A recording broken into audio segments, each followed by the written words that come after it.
رمضان کے مہینے میں ابھی 15 دن باقی تھے۔ امی نے گھر کی صفائی شروع کر دی تھی۔ روز گھر کے کسی نہ کسی حصے کی صفائی ہو رہی تھی۔ ہم ہر سال یہ دیکھا کرتے ہیں، امی کہتی ہیں کہ یہ مبارک مہینہ مہمان بن کر مسلمانوں کے پاس آتا ہے اور بے شمار فضیلتوں اور برکتوں کا تحفہ ساتھ لے آتا ہے۔ میں چونکہ رمضان کی آمد سے قبل ہی امی سے کہہ چکا تھا کہ مجھے اس بار روزہ ضرور رکھوائیے گا۔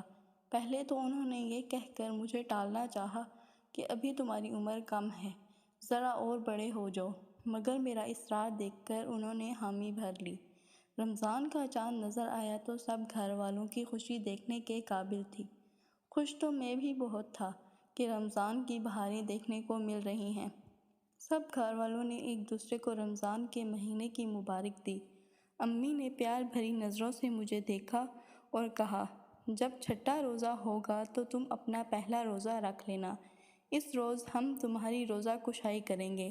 امی، کل کیوں نہیں؟ میں نے پوچھا تو انہوں نے پیار سے میرے سر پر ہاتھ پھیرتے ہوئے کہا، بیٹا، روزہ کشائی کی تیاری اور مہمانوں کو دعوت دینے میں کچھ وقت تو لگے گا، آخر وہ دن آ ہی گیا۔ سحری تو میں روز ہی کرتا تھا، مگر آج کی سحری کا خاص ہی اہتمام تھا۔ سب گھر والے مجھے کھلانے پر زور دے رہے تھے۔ ابو پریشان تھے کہ کہیں کم عمری کی وجہ سے بھوک اور پیاس مجھے پریشان نہ کرے۔ اتنی دیر میں اذان فجر ہوئی اور ہم مسجد کی طرف چل دیے۔ واپس آ کر سب نے تلاوت قرآن پاک کی۔ بعد میں ابو نے علیحدہ سے تلاوت اور ترجمہ سنا کر ہمیں سمجھایا۔ کچھ دیر بعد سب دوبارہ اپنی نیند پوری کرنے کے لیے لیٹ گئے۔ صبح ابو کے دفتر کی چھٹی تھی۔ میری آنکھ کھلی تو امی اور باجی گھر کے کاموں میں لگی ہوئی تھیں۔ امی نے شفقت بھری نظروں سے مجھے دیکھتے ہوئے کہا کہ جاؤ سو جاؤ، میں ظہر کے وقت تمہیں جگا دوں گی، مگر میری نیند تو پوری ہو چکی تھی، اس لیے میں پڑھائی میں مصروف ہو گیا۔ میں امی اور باجی کو دیکھنے لگا کہ وہ کس شوق سے مہمانوں کے لیے اہتمام کرنے میں مصروف تھیں۔ دوپہر کے وقت پیاس اور بھوک کا احساس ہوا، مگر میں نے روزے کا تصور کر کے اسے کوئی اہمیت نہ دی۔ روزے کے تصور سے ہی میرا دل بے حد خوش تھا۔ نماز ظہر کے بعد ایک بار پھر تلاوت قرآن کا موقع ملا۔ اس کے بعد میں ہمدرد نونہال لے کر مضامین اور کہانیاں پڑھنے لگا۔ امی اور باجی باورچی خانے میں افطاری کی تیاری میں مصروف ہو گئیں۔ عصر سے کچھ دیر پہلے پیاس نے پریشان کیا، مگر میں اس وقت ٹی وی پر روزے کی فضیلت پر بیان سن رہا تھا۔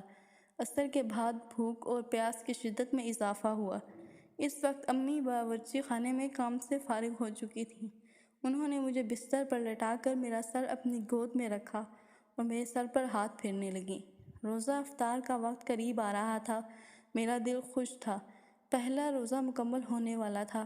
کچھ مہمان آ چکے تھے اور باقی مہمانوں کی آمد جاری تھی۔ اذان مغرب کے ساتھ ہی میں نے سب کے ساتھ روزہ کھولنے کی دعا پڑھی اور کھجور اور پانی سے روزہ افطار کیا۔ اس کے بعد شربت، پھل اور سموسے کھانے کے بعد نماز پڑھی۔ روزہ رکھ کر جو روحانی خوشی مجھے ملی تھی، اس نے میرا شوق اور بڑھا دیا تھا۔ میں نے بازکی روزے رکھنے کا عزم کر لیا، کیونکہ اب میں اپنے اندر روزہ رکھنے کی ہمت محسوس کر رہا تھا۔ سب عزیزوں اور گھر والوں نے مبارکباد دی اور تحفے بھی دیے۔ کھانے کے بعد مہمان رخصت ہو گئے اور ہم نماز عشاء اور تراویح کے لیے مسجد کی طرف روانہ ہو گئے۔